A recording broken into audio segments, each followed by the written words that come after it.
ജീവിതത്തിൽ ചില നിമിഷങ്ങളുണ്ട്. ഭാരമേറിയ ഒരു ഇരുട്ട് നമ്മുടെ മനസ്സിനെ പൊതിയുന്നതുപോലെ തോന്നും. ഹൃദയം വേഗത്തിൽ മിടിക്കുന്നു, ചിന്തകൾ ചിതറിപ്പോകുന്നു. വരാനിരിക്കുന്നതിനെക്കുറിച്ചുള്ള ഭയം നമ്മളെ തളർത്തുന്നു. ഇത് വെറുമൊരു തോന്നലല്ല, മറിച്ച് നമ്മുടെ ഉള്ളിൽ നടക്കുന്ന ഒരു വലിയ യുദ്ധമാണ്. എന്നാൽ ഇന്ന് ഞാൻ നിങ്ങളോട് പറയുന്നത് ഇതാണ്: ആങ്സൈറ്റി എന്നത് നിങ്ങളുടെ വിധിയല്ല, അതൊരു താത്കാലിക കൊടുങ്കാറ്റ് മാത്രമാണ്. ഈ വീഡിയോയിൽ നമ്മൾ ചർച്ച ചെയ്യുന്നത് ആങ്സൈറ്റിയെ അതിജീവിക്കാനുള്ള ഏറ്റവും ശക്തമായ മാർഗങ്ങളെക്കുറിച്ചാണ്.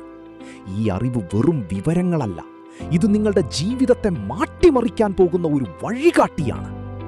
എന്തുകൊണ്ടാണ് നമ്മൾ ഇത്രയധികം ആങ്സൈറ്റി അനുഭവിക്കുന്നത്? കാരണം നമ്മുടെ മനസ്സ് എപ്പോഴും ഭാവിയെക്കുറിച്ചുള്ള ഭയത്തിലാണ് ജീവിക്കുന്നത്. എന്ത് സംഭവിക്കും? ഞാൻ പരാജയപ്പെടുമോ? ആളുകൾ എന്തു വിചാരിക്കും? ഈ ചോദ്യങ്ങൾ നമ്മളെ വർത്തമാനകാലത്ത് ജീവിക്കാൻ സമ്മതിക്കുന്നില്ല. സ്റ്റോയിക് തത്വചിന്തകർ പറഞ്ഞതുപോലെ, നാം യാഥാർത്ഥ്യത്തിലല്ല, നമ്മുടെ ഭാവനയിലാണ് കൂടുതൽ വേദനിക്കുന്നത്. നിങ്ങൾ അനുഭവിക്കുന്ന പല വേദനകളും യഥാർത്ഥത്തിൽ സംഭവിക്കാത്ത കാര്യങ്ങളെക്കുറിച്ചുള്ള ഭയമാണ്. നിങ്ങൾ ഭയപ്പെടുന്ന കാര്യങ്ങൾ ഒരു കാലത്തും സംഭവിച്ചില്ലെങ്കിലോ? അപ്പോൾ നിങ്ങൾ വെറുതെ സമയം കളയുകയല്ലേ?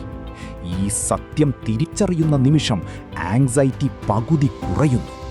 ഇനി നമുക്ക് പ്രായോഗികമായ 5 ഘട്ടങ്ങളിലേക്ക് കടക്കാം. 1. വർത്തമാനകാലത്ത് വേരുറപ്പിക്കുക, ഗ്രൗണ്ടിംഗ്. ആങ്സൈറ്റി വരുമ്പോൾ ശ്വാസം ആഴത്തിലെടുക്കുക. ഇപ്പോൾ ഈ നിമിഷം നിങ്ങൾ സുരക്ഷിതരാണ്. ഭവിഷ്യത്തുകളെക്കുറിച്ച് ചിന്തിക്കുന്നത് നിർത്തി നിങ്ങളുടെ മുന്നിലുള്ള ഒരു കാര്യത്തിൽ മാത്രം ശ്രദ്ധ കേന്ദ്രീകരിക്കുക. 2. ചിന്തകളുടെ എഡിറ്ററാകുക. നിങ്ങളുടെ മനസ്സൊരു ചലച്ചിത്രകാരനെ പോലെയാണ്. അത് മോശം കഥകൾ ഉണ്ടാക്കുന്നു. ആ കഥകൾ കേൾക്കരുത്. ആ ചിന്തകൾ വരുമ്പോൾ സ്വയം ചോദിക്കുക: ഇത് സത്യമാണ്? മിക്കവാറും അതൊരു വെറും ഭയം മാത്രമായിരിക്കും. 3. അസ്വസ്ഥതയെ സ്നേഹിക്കാൻ പഠിക്കുക. നമ്മൾ സുഖം മാത്രം തേടുമ്പോൾ, കഷ്ടപ്പാടുകൾ വരുമ്പോൾ തളരുന്നു. ചെറിയ ചെറിയ വെല്ലുവിളികൾ ഏറ്റെടുക്കുക. പേടിയുള്ള കാര്യങ്ങൾ ചെറുതായി ചെയ്തു തുടങ്ങുക. നിങ്ങൾ വളരുന്നത് നിങ്ങളുടെ കംഫർട്ട് സോണിന് പുറത്താണ്. ദിനചര്യകൾ, ഡെയിലി റിച്വൽസ്. അരാജകത്വം ആങ്സൈറ്റിയെ വളർത്തുന്നു.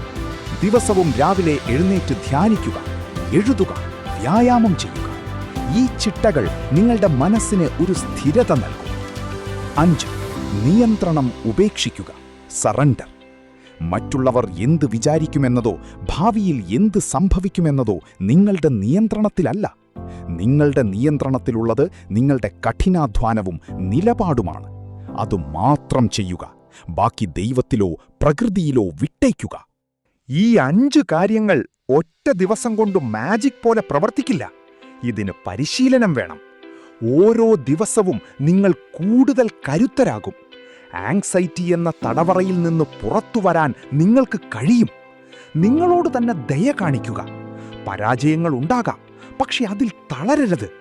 ഓർക്കുക, നിങ്ങൾ ജനിച്ചത് ഭയത്തിൽ ജീവിക്കാനല്ല, മറിച്ച് എല്ലാ തടസ്സങ്ങളെയും മറികടന്ന് ഉയർത്തെഴുന്നേൽക്കാനാണ്. ഇന്നു മുതൽ നിങ്ങളുടെ മനസ്സിലെ കൊടുങ്കാറ്റിനെ ശാന്തമാക്കാൻ നിങ്ങൾ തന്നെ മുൻകൈയെടുക്കുക. ഈ വീഡിയോ കണ്ട ശേഷം നിങ്ങൾ എടുക്കാൻ പോകുന്ന ആദ്യത്തെ ചെറിയ മാറ്റം എന്താണെന്ന് താഴെ കമന്റ് ചെയ്യുക.